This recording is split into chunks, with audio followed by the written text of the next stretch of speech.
Magmimiswa ako ngayon. Ginisang miswa with patola. Ang mahal ng patola kaya isang piraso lang yan. Pwede na yan. Budget meal. At yan ay meatballs yan, kaso in-slice ko para madami. O, diba? Okay na yan. Huwag tayo masyadong Dati mabili nga pala kami ng mangga. Indian mango, yung iba na dekot na. Sarap, mali ba lang?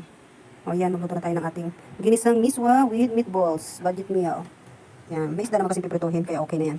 May fried fish pa tayo mamaya. Okay? Alright.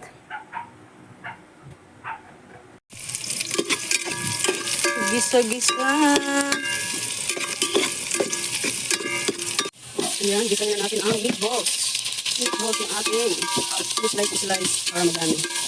Diba? Ayan. Lagyan ng tubig. Pag kumulo, ilagay na ang miswa. Okay? Ayan, kumukulo na. Lagyan na natin ang ating miswa. Miswa! At titimplahan ko na rin yan. Pagka miswa ang nilagay mo, tansyahin mo yung sabaw kasi ang miswa ay maalsa. Yan, medyo dinagyan ko yung sabaw kasi 3 balot ng miswa nilagay ko. Para hindi siya matuyuan kaagad. Okay? Lalagay ko na rin ang aking patola. Maya pala konti. Patola naman. Yan, uso kasi. Ayan. Pakuluin ang pakuluin. Okay. Ilagay na ang patola. Ayan. At titimplahan na rin. Titimplahan na rin siya. Mas madali na yan naluto. Ang patola kasi ay nagtutubig pa yan. Kaya tansyado ka lang din sa sabaw. Kung gusto mo masabaw, it's okay. Yan, timplahan na. Timplahan na. Timplahan na siya ng masarap. Ng masarap. Lalagyan niya ng asin. Kasi matabang pa yan.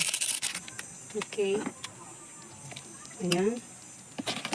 Huwag mo nang tatakpan yan kasi pag tinakpan mo yan, aalsa yan, matatapon ang sabaw. Ayan, titimpla ko na lang siya ng asin. At titikman na natin kung okay na ang timpla.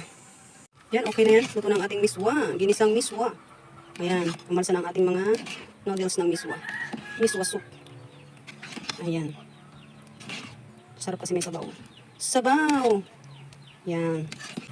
Ayan, yan. Luto na. Ayan na siya. Sarap ng miswa. Love it. Okay, kain na tayo. Let's go.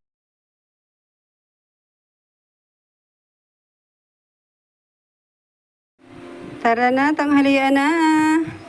Dana ang aking miswa soup. Ayan. O, diba? Sarap. Humigop ng sabaw.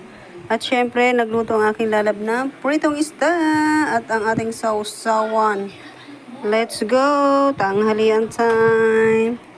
Yummy. Miswa. Tara, kain.